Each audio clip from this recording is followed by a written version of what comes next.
সংস্কার ও বিচারের আগে নির্বাচন হলে ফিরবে পুরনো সমস্যা। ভোটের পর সরকারে থাকার ইচ্ছে নেই বললেন ডক্টর ইউনূস। খালেদা জিয়ার ৮১তম জন্মদিন আজ। সুস্থতা কামনায় দোয়া। নির্বাচন নিয়ে এখনো ষড়যন্ত্র দেখছেন বিএনপির নেতারা।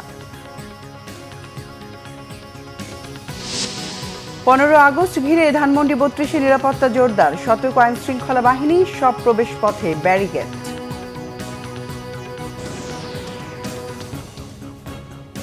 দেখছিলেন ক্রাউন সিমেন্ট সংবাদ শিরোনাম। এবার বিস্তারিত সংবাদ। সংস্কার ও বিচারের আগে নির্বাচন হলে পুরনো সমস্যা ফিরে আসবে বলে মনে করেন প্রধান উপদেষ্টা doctor Mohammad Yunus.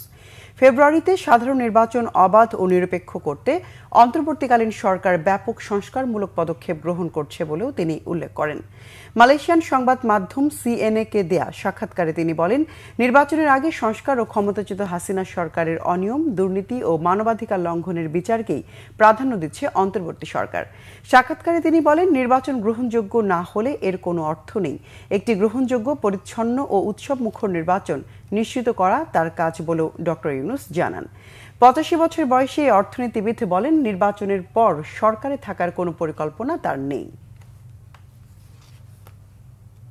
Politics, how it will play out with whom, that's politicians' job. My job is to make sure a decent, acceptable, clean, enjoyable election takes place. Everybody who are voters can cast their vote, because our voters couldn't vote for the last 15 years. You've called this a beautiful election. Beautiful election, indeed. Everybody participating in it. I said it should be like a fair, a village fair. So have fun and elect. And there's no kind of tension in it. BNP chairperson Begum Khaleda জিয়ার ৮১তম জন্মদিন আজ। এই উপলক্ষে দেশব্যাপী দলীয় কার্যালয় এবং মসজিদে মসজিদে দোয়া মাহফিলের আয়োজন করেছে বাংলাদেশ জাতীয়তাবাদী দল বিএনপি। বেগম খালেদা জিয়ার সুস্থতা ও দীর্ঘায়ু কামনায় এবং একই সাথে ১৯৭১ সালে মুক্তিযুদ্ধে জীবনদানকারী শহীদ, ৯০-এর গণতান্ত্রিক আন্দোলন ও ২৪-এর গণঅভ্যুত্থানে শহীদদের আত্মার মাগফিরাত ও আহতদের সুস্থতা কামনায় এই দোয়া মাহফিলের আয়োজন করা হয়েছে। ১৯৪৫ সালের ১৫ই আগস্ট এক সম্ভ্রান্ত মুসলিম পরিবারে জন্মগ্রহণ করেন বেগম খালেদা জিয়া। কারাগারে বেগম খালেদা জিয়ার উপর চালানো নির্যাতনের সাথে জড়িতদের বিচার দাবি করেছেন বিএনপির স্থায়ী কমিটির সদস্য মির্জা আব্বাস। বিএনপির প্রতিষ্ঠাতা শহীদ রাষ্ট্রপতি জিয়াউর রহমানের সহধর্মিণী, বিএনপি চেয়ারপারসন এবং সাবেক প্রধানমন্ত্রী বেগম খালেদা জিয়ার ৮১তম জন্মদিন উপলক্ষে নয়াপল্টন দলীয় কার্যালয়ে দোয়া ও মিলাদ মাহফিল করে বিএনপি। দলের স্থায়ী কমিটির সদস্য সহ বিভিন্ন পর্যায়ের নেতারা এতে যোগ দেন। দোয়া পূর্ব আলোচনায় বিএনপি নেতারা দেশের গণতন্ত্র প্রতিষ্ঠায় বেগম খালেদা জিয়ার ভূমিকা তুলে ধরেন। নির্বাচন নিয়ে এখনো ষড়যন্ত্র চলছে জানিয়ে নেতাকর্মীদের সতর্ক থাকার আহ্বান জানান স্থায়ী কমিটির আরেক সদস্য গয়েশ্বর চন্দ্র রায়। সেই সাথে শহীদ জিয়া এবং খালেদা জিয়া ও তারেক রহমানকে ভালোবাসলে জনগণ ভীত সন্ত্রস্ত হয়, তেমন কাজ করা থেকে নেতাকর্মীদের বিরত থাকার আহ্বান জানান নজরুল ইসলাম খান।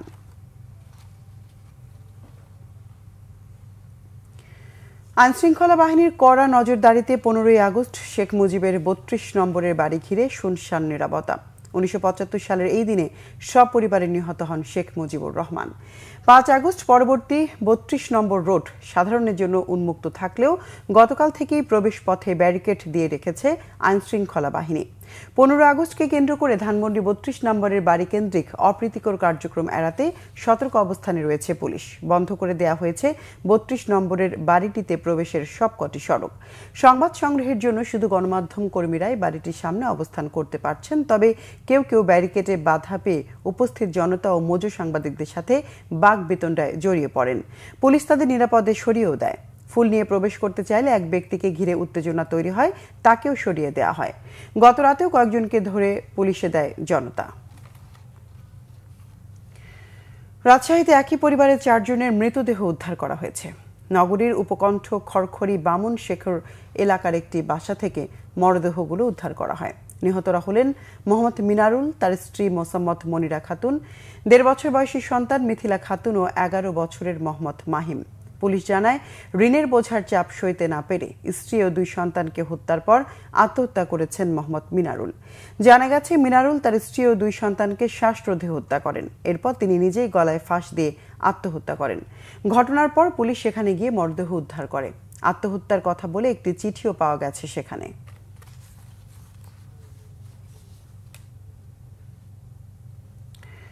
যত দ্রুত সম্ভব প্রার্থীরা যাতে হলে গিয়ে ভোট চাইতে পারে সেজন্য হলগুলোতে রাজনীতির ওপর চলমান স্থিতাবস্থা নিরসন করা হবে বলে জানিয়েছেন ডাকসু নির্বাচনের প্রধান নির্বাচন কর্মকর্তা অধ্যাপক জসিমউদ্দিন। শুক্রবার সিনেট ভবনে এক সংবাদ সম্মেলনে এই মন্তব্য করেন তিনি। বলেন, জুলাই অভ্যুত্থানের সময় সন্ত্রাসী তৎপরতা ও ফৌজদারি অপরাধে অভিযুক্ত কেউ ডাকসু নির্বাচনে ভোট দিতে বা প্রার্থী হতে পারবেন না। এ সময় তিনি আরও বলেন, দুপুর পর্যন্ত ভিপি পদে 10 জন সহ মনোনয়নপত্র নিয়েছেন এ পর্যন্ত 42 জন। এখনো পর্যন্ত মনোনয়নপত্র জমা দিয়েছেন মোট 7 জন প্রার্থী।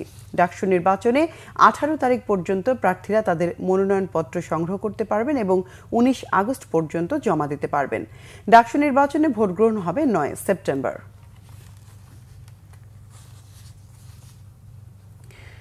কয়েকদিন ধরে সব ধরনের সবজির দাম লাগামহীনভাবে বেড়েছে।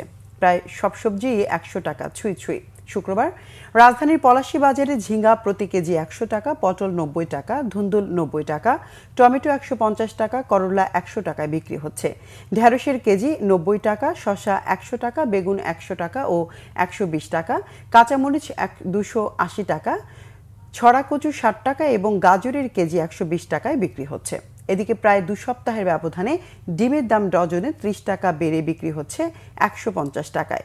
খুচরা ব্যবসায়ীরা বলছেন তাদেরকেই কিনতে হচ্ছে বেশি দরে। চলেছে মুরগির দামও। সোনালী মুরগি বিক্রি হচ্ছে 320 থেকে 350 টাকায়, যা গত সপ্তাহে ছিল 280 থেকে 300 টাকা। ব্রয়লার বিক্রি হচ্ছে 170 টাকা আর দেশি মুরগি 600 টাকা কেজি দরে বিক্রি হচ্ছে। বেশ অস্বস্তি মাছের বাজারেও। সপ্তাহের ব্যবধানে প্রায় সব ধরনের মাছ কেজিতে বেড়েছে 30 থেকে 50 টাকা। এদিকে নতুন চাল বাজারে এলেও প্রায় 2 মাস ধরেই দাম বাড়তে।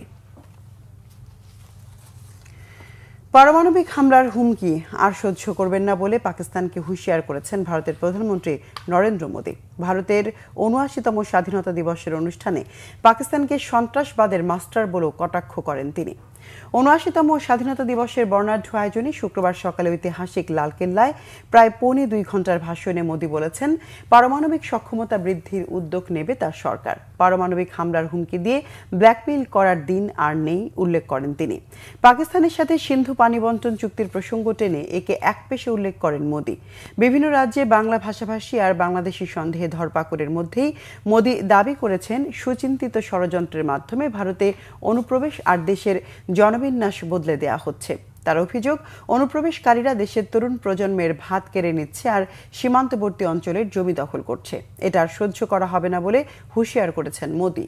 তরুণ ভোটার টানার লক্ষ্যে বেসরকারি চাকরিজীবীদের প্রারম্ভিক বেতন 15,000 করে দেওয়ার ঘোষণা এসেছে মোদীর ভাষণে। লালকেল্লায় যাওয়ার আগে রাজঘাটে গিয়ে ভারতের জাতির জনক মহাত্মা গান্ধীর স্মৃতিস্তম্ভে শ্রদ্ধা জানিয়েছেন মোদী।